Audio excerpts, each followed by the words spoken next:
Guys, welcome back once again my YouTube channel. मैं हूं आसिफ अहमद। मैं आज डिस्कस करने वाला हूं electron transport system ET system, ठीक है, जिसका ऑक्सीडेटिव फॉस्फोरिलेशन भी बोलते हैं। इसमें मैं डिस्कस करने वाला हूं 11th क्लास बायोलॉजी का चैप्टर नंबर 14 जो रेस्पिरेशन प्लांट्स, उसका एक छोटा सा एक पार्ट है इलेक्ट्रॉन ट्रांसपोर्ट सिस्टम, ठीक है ना। तो इलेक्ट्रॉन ट्रांसपोर्ट सिस्टम यानी कि ऑक्सीडेटिव फॉस्फोरिलेशन के बारे में बात करेंगे। तो पहले ही जान लेते हैं इलेक्ट्रॉन ट्रांसपोर्ट सिस्टम जो होता है वो पहले भी आपने डिस्कस किया हुआ। इलेक्ट्रॉन ट्रांसपोर्ट चेन के अंदर वहाँ पे क्या होता है, एटीपी फॉर्मेशन होती है, लेकिन वो in the presence of light होती है, ठीक है, in the presence of light होती है। लेकिन यहाँ पर क्या हो रहा है, यहाँ पर in the presence of light नहीं हो रही है। यहाँ पर क्या हो रहा है कि सबस्ट्रेट लेवल पे उसकी ऑक्सीडेशन हो रही है और इससे एटीपी फॉर्मेशन हो रही है, ठीक है। तो जब आपने पढ़ा था फोटोसिंथेसिस के अंदर, तो वहाँ पर क्या होता था, वहाँ पर होता ये था कि वहाँ पर सीधा सीधा सनलाइट से बनती थी हमारी एटीपी फॉर्मेशन होती थी फोटोसिंथेसिस प्रोसेस के द्वारा। यहाँ क्या हो रहा है, यहाँ रेस्पिरेशन हो रही है। रेस्पिरेशन के अंदर क्या होता है, कोई भी सबस्ट्रेट लेवल की क्या होती है, फॉस्फोरिलेशन होती है। सबस्ट्रेट को क्या किया जाता है, ब्रेक डाउन किया जाता है, उससे एनर्जी जो निकलती है वो सबसे पहले जो होती है वो NADH फॉर्म में स्टोर होती है। फिर NADH फॉर्म से जो होती है वो एटीपी फॉर्मेशन होती है उसकी, ठीक है ना। इसका डिस्कस करने वाले थे हम लोग। तो बेसिकली डिस्कस करने वाले हैं इलेक्ट्रॉन ट्रांसपोर्ट सिस्टम के बारे में। तो स्टार्ट करते हैं, ठीक है। तो मैंने इसको क्या किया, टिक किया हुआ सबको, ठीक है, और हाईलाइट भी किया हुआ है। तो हाईलाइट पोर्शन सारा हमें पढ़ना है। वैसे तो पूरे चैप्टर पढ़ना है हमें, लेकिन हाईलाइट पोर्शन पे ज़्यादा ध्यान देना है, ठीक है। तो स्टार्ट करते हैं चैप्टर करेंगे हम लोग। पिछले लेक्चर में हमने कवर कर लिया, ग्लाइकोलाइसिस कवर कर ली थी, क्रैब साइकिल कवर कर ली थी, और उसमें बनने वाले जो प्रोडक्ट हैं उसको भी हमने क्या कर लिया था, कवर कर लिया था, ठीक है। तो बेसिकली वहाँ पर हमने कवर कर लिया कि NADH और FADH2 जो होता है हमारा वो सबस्ट्रेट लेवल की जो होती है वो एनर्जी करेंसी होती है, ठीक है। तो आज हम करेंसी होती है NADH FADH2, इसको और ऑक्सीडाइज करेंगे, ठीक है। तो ये ऑक्सीडाइज कहाँ होगा, ये हमारा होता है इंटर माइटोकॉन्ड्रियल मेम्ब्रेन होती है, ठीक है, माइटोकॉन्ड्रिया की। तो उसमें क्या होता है, यहाँ पे ऑक्सीडाइजेशन होता है यहाँ पर NADH और FADH2 का, ठीक है। तो इसको हम लोग इलेक्ट्रॉन ट्रांसपोर्ट सिस्टम कहते हैं, ठीक है। और रिजल्ट क्या होता है, वहाँ पे जो ऑक्सीजन होती है ना, वहाँ पे H2O का फॉर्मेशन होता है, यानी जो वाटर बनता है डाइजेशन के बाद, और जो एनर्जी मिलती है वो सबसे पहले हमारी जाती है सबसे पहले ग्लाइकोलाइसिस के अंदर। उसके बाद फिर जो एनर्जी मिलती है वहाँ से फिर क्रैब साइकिल होती है, फिर क्रैब साइकिल के द्वारा जो एनर्जी निकलती है वो सब NADH FADH2 के अंदर कन्वर्ट होती है, ठीक है। लास्ट में जो हमारा रिजल्टेंट होता है वो इलेक्ट्रॉन ट्रांसपोर्ट सिस्टम होता है, जिसके अंदर क्या होता है कि ऑक्सीजन जो होती है वहाँ पर वाटर की फॉर्मेशन होती है, यानी रेस्पिरेशन जब होता है तो वाटर फॉर्मेशन होती है, ठीक है। इसको मेटाबॉलिक पाथवे भी बोला जाता है इलेक्ट्रॉन ट्रांसपोर्ट सिस्टम को। हम लोग डिस्कस करेंगे इसके अंदर आज।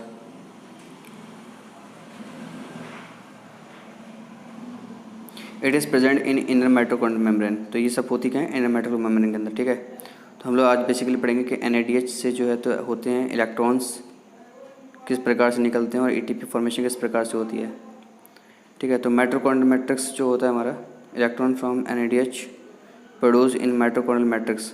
तो जितने इलेक्ट्रॉन्स प्रोड्यूस होते हैं माइटोकॉन्ड्रियल मैट्रिक्स के अंदर होते हैं, ठीक है, जब क्रैब साइकिल चलती है, यानी NADH और FADH2 फॉर्मेशन कहाँ होती है, क्रैब साइकिल। ये सब कहाँ होती है, ये सब होती है हमारी माइटोकॉन्ड्रियल मैट्रिक्स के अंदर। अब बताते हैं कि NADH जब बन जाता है तो उसके बाद होता क्या है, इसको ऑक्सीडाइज किया जाता है, ठीक है। ऑक्सीडेशन कैसे होता है, डिहाइड्रोजनेस एंजाइम्स जो होता है हमारा, बेसिकली फिगर को देखिए इसमें, ठीक है। इसमें दिखा रखा है कि जो मैट्रिक्स होता है, matrix NADH plus H positive, इसमें इसका क्या हो जाता है, डिहाइड्रोजनेशन हो जाता है। डिहाइड्रोजनेशन करने के लिए कौन होता है, इसके एंजाइम्स होता है जो कि मैट्रिक्स के अंदर होता है। और यहाँ से क्या होता है, जब ये हाइड्रोजन रिमूव हो जाते हैं तो इससे इस केस के अंदर इलेक्ट्रॉन्स जो होते हैं वो इसमें से रिलीज होते हैं। तो हाइड्रोजन जो होते हैं वो क्या करते हैं, ये जो हमारा जो पार्ट है येलो कलर का जो दिखाया गया फिगर के अंदर, ये हमारे चैनल्स बने हुए हैं प्रोटीन के, ठीक है। और इन चैनल्स के द्वारा क्या होता है कि जितने हाइड्रोजन होते हैं वो मैट्रिक्स से इनर मेम्ब्रेन स्पेस जो होता है ना माइटोकॉन्ड्रिया के अंदर, वहाँ चले जाते हैं।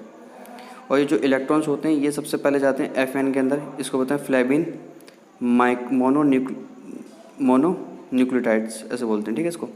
और ये आयरन सल्फेट जो होता है ये भी हमारे कॉम्प्लेक्स है, ये करता है इलेक्ट्रॉन को एक्सेप्टर करता है, इलेक्ट्रॉन एक्सेप्टर है।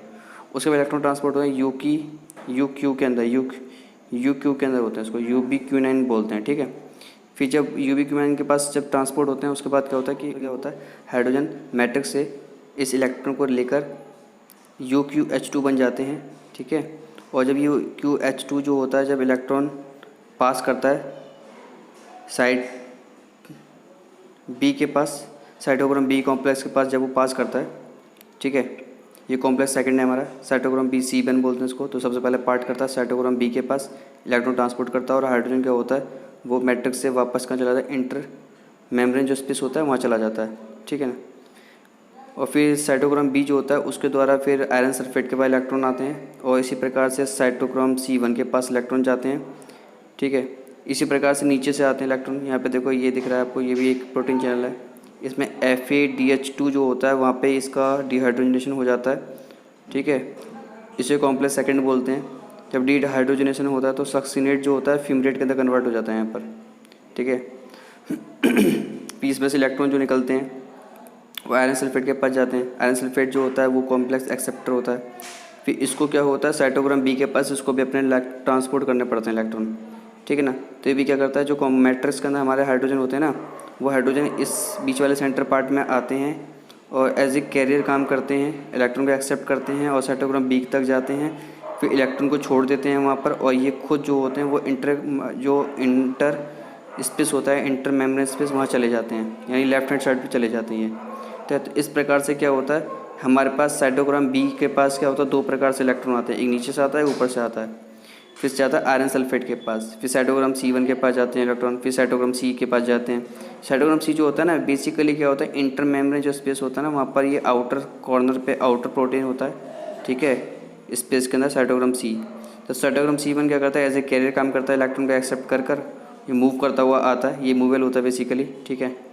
तो ये आता है कॉपर के पास, ठीक है। फिर कॉपर से क्या होता है, साइटोक्रोम ए के पास फिर से आते हैं इलेक्ट्रॉन और साइटोक्रोम ए के बाद क्या होता है, A3 के बाद पास आते हैं इलेक्ट्रॉन और साइटोक्रोम A3 के बाद क्या होता है, कॉपर बी के पास जाते हैं। यानी यहाँ पे दो कॉपर का इस्तेमाल हो रहा है, कॉपर ए और कॉपर बी।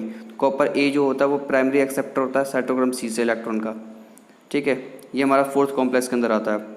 तो साइटोक्रोम जो ए होता है बेसिकली साइटोक्रोम C का प्राइमरी एक्सेप्टर है, ये इलेक्ट्रॉन का एक्सेप्ट करके साइटोक्रोम ए के पास भेज देता है, फिर साइटोक्रोम A3 के पास भेज देता है। फिर साइटोक्रोम बी जो होता है, साइटोक्रोम ए जो होता है A3, वो कॉपर बी को दे देता है इलेक्ट्रॉन्स, ठीक है ना, ठीक है। और यहाँ पे क्या होता है कि जो हाइड्रोजन्स होते हैं, यहाँ पे कम से कम दो हाइड्रोजन क्या करते हैं, मूव करते हैं चैनल के द्वारा, ठीक है। यहाँ पे दो, इन हाइड्रोजन का क्या होता है, ये जो दो हाइड्रोजन होते हैं ये बेसिकली ये ऑक्सीजन के साथ ऐड हो जाते हैं, यहाँ वाटर फॉर्मेशन होती है। यानी कि हमारी जो वाटर फॉर्मेशन होती है वो कॉम्प्लेक्स 4 के अंदर होती है, इसलिए इसको बोला गया साइटोक्रोम C ऑक्सीडेज बोला गया इसको, ठीक है ना। तो यहाँ पर होती है।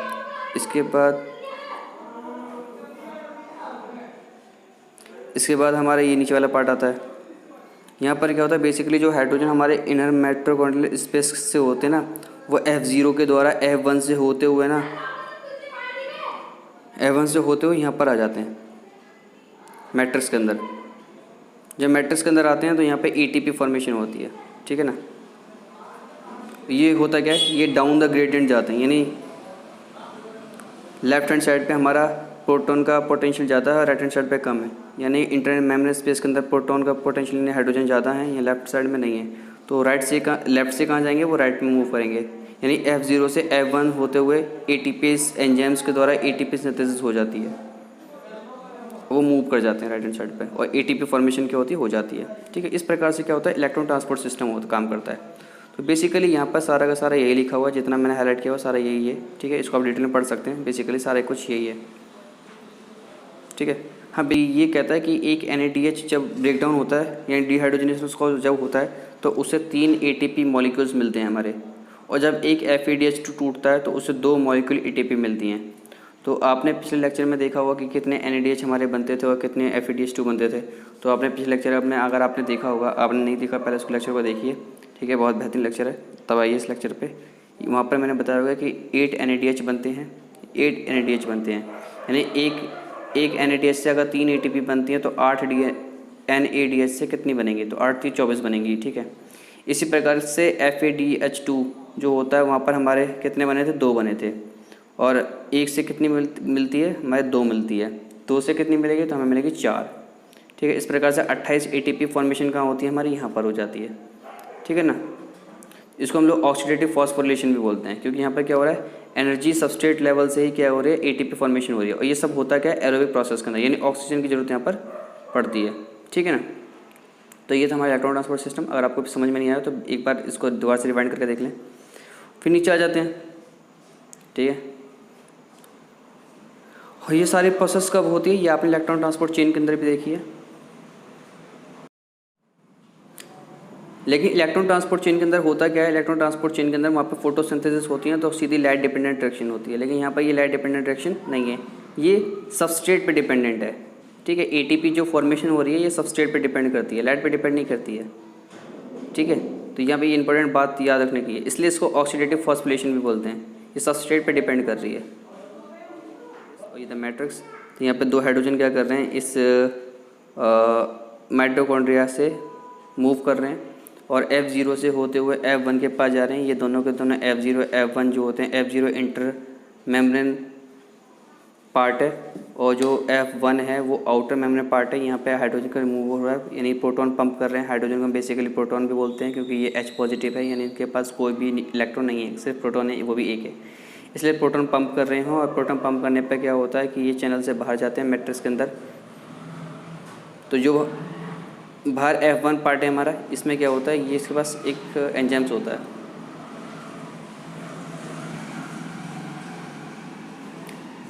ये एंजाइम्स क्या करता है, ये एंजाइम्स करता है कि ये एटीपी फॉर्मेशन कर देता है, यानी जो हमारे मैट्रिक्स के अंदर एडीपी और इनऑर्गेनिक फॉस्फेट होते हैं दोनों को जोड़ देता है, उसमें इलेक्ट्रॉन को ट्रांसपोर्ट कर देता है और यहाँ पे एनर्जी को स्टोर कर देता है। तो बेसिकली सारा यही है। और ये कम से कम दो हाइड्रोजन एक बार में जब मूव करता है, दो हाइड्रोजन कम से कम एक बार में मूव होने चाहिए, तब जाके एक एटीपी फॉर्मेशन होती है। ठीक है, दो हाइड्रोजन मूव करेंगे तब एक एटीपी फॉर्मेशन होगी, इस बात को याद रखना है। तो ये हमेशा क्या होता है, डाउन द ग्रेडियंट जाते हैं, यानी इलेक्ट्रोकेमिकल प्रोटॉन ग्रेडियंट जो होता है वो डाउन द ग्रुप होता है, यानी इनर माइटोकॉन्ड्रियल मेम्ब्रेन के अंदर पीएच कम होता है, यानी यहाँ पे हाइड्रोजन कंसंट्रेशन ज़्यादा होती है। मैट्रिक्स के अंदर क्या होता है, यहाँ पे हाइड्रोजन कंसंट्रेशन कम होती है, तो ये डाउन द ग्रेडियंट जाते हैं प्रोटॉन पंप करते हुए। ठीक है, अगर आगे की बात करें तो द रेस्पिरेटरी बैलेंस शीट, अगर रेस्पिरेटरी बैलेंस शीट की बात करें तो हमने देख लिया कि हमारा जो नेट गेन एटीपी होता है ग्लूकोज का, वो ऑक्सीडेशन के बाद ही मिलता है। ठीक है, ना तो वो हमारा ग्लाइकोलाइसिस का मिलता है, ना भी हमारा क्रैब साइकिल के अंदर मिलता है। वो जब हमें सारी की सारी एटीपी चाहिए वो कहाँ मिलेगी, हमारी मिलेगी लास्ट में, यानी कि इलेक्ट्रॉन ट्रांसपोर्ट सिस्टम के अंदर सारा हमारा काम करता है। थ्योरेटिकली तो हमने देख लिया। ठीक है, कुछ कैलकुलेशन के आधार पर हमने क्या किया, अजम्पशंस, मतलब ये पक्की सही नहीं है लेकिन इसको मानते हैं हम लोग। ठीक है, गलत भी हो सकती है आने वाले फ्यूचर के अंदर। देयर इज ए सिक्वेंशियल, ये सारे सिक्वेंशियल होती है, यानी लाइन से होती है।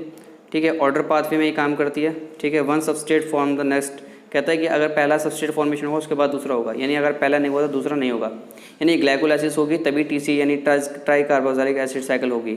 अगर ग्लाइकोलाइसिस नहीं होगी, पैरुविक एसिड नहीं बनेगा तो टीसी कैसे होगी, टीसी नहीं होगी तो इलेक्ट्रॉन ट्रांसपोर्ट सिस्टम कैसे होगा।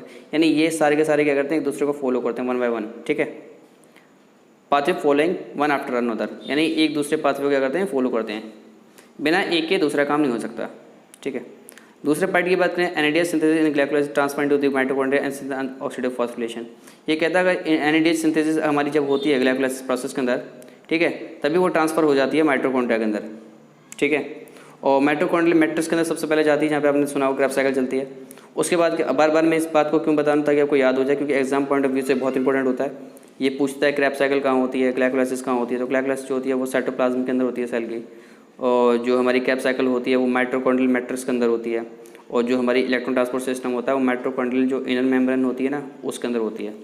ठीक है, उसको हम लोग ऑक्सीडेटिव फॉस्फोरिलेशन बोलते हैं।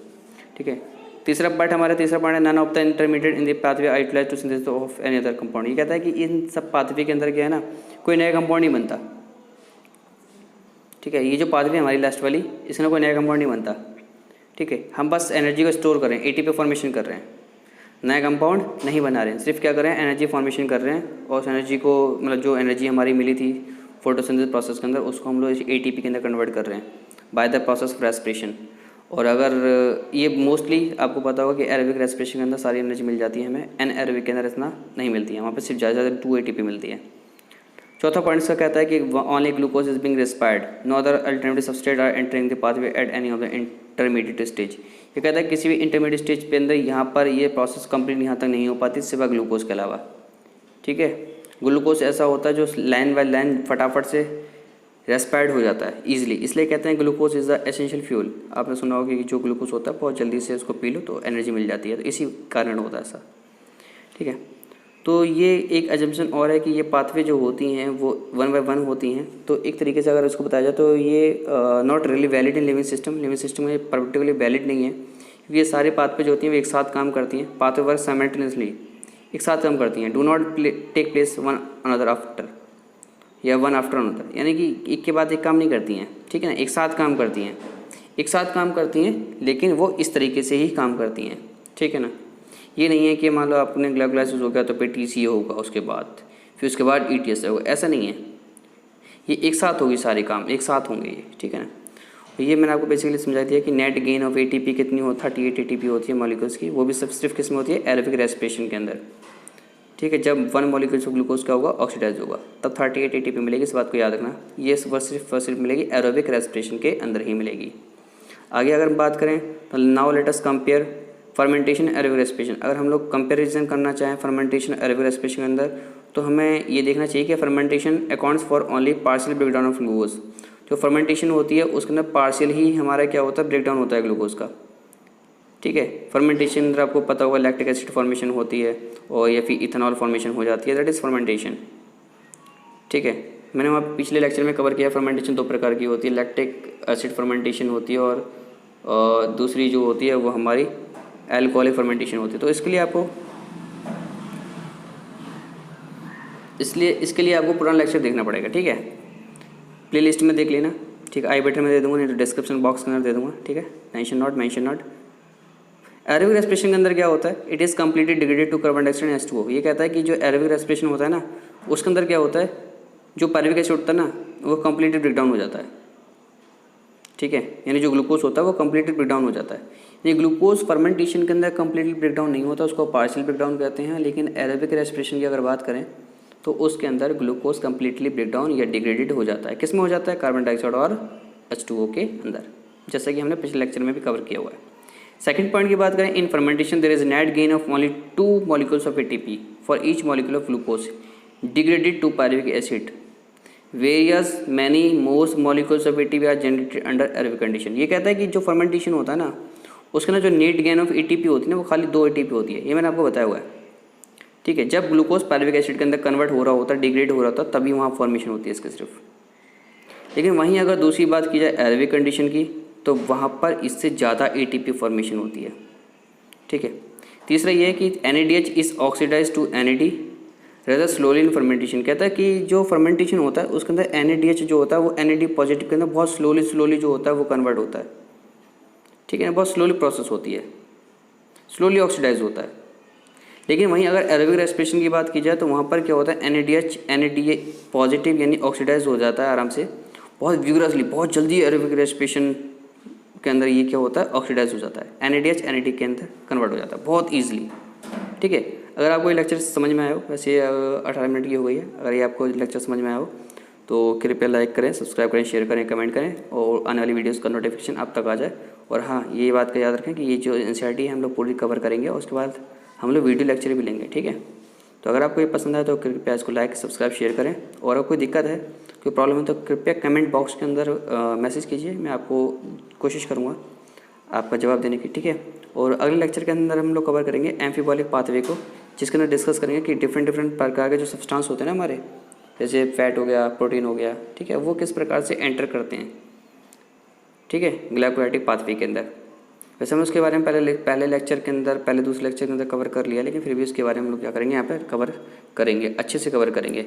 इसलिए मैं आपको चाहता हूँ कि आप जो है पहले प्ले लिस्ट के अंदर जाकर उन लेक्चर्स को देख लें, उसके बाद इस लेक्चर पे आएँ, तो आपको ना बहुत बेटर समझ में आएगा यहाँ पर, ठीक है। अब कोई डाउट हो तो कमेंट बॉक्स में ज़रूर बताएं, और हाँ, अपने दोस्तों को शेयर करें ताकि उनको दिक्कत ना हो, ठीक है। जो कोचिंग अफोर्ड नहीं कर सकते हैं, जो NCERT नहीं पढ़ सकते हैं, जिनको समझ नहीं आती है NCERT, तो मुझसे बोलें, कमेंट बॉक्स में कमेंट करें, मैं उनका जवाब दूंगा, उसको समझाऊंगा, कोशिश करूँगा पूरी, ठीक है। ओके पापा, टाटा, सी यू।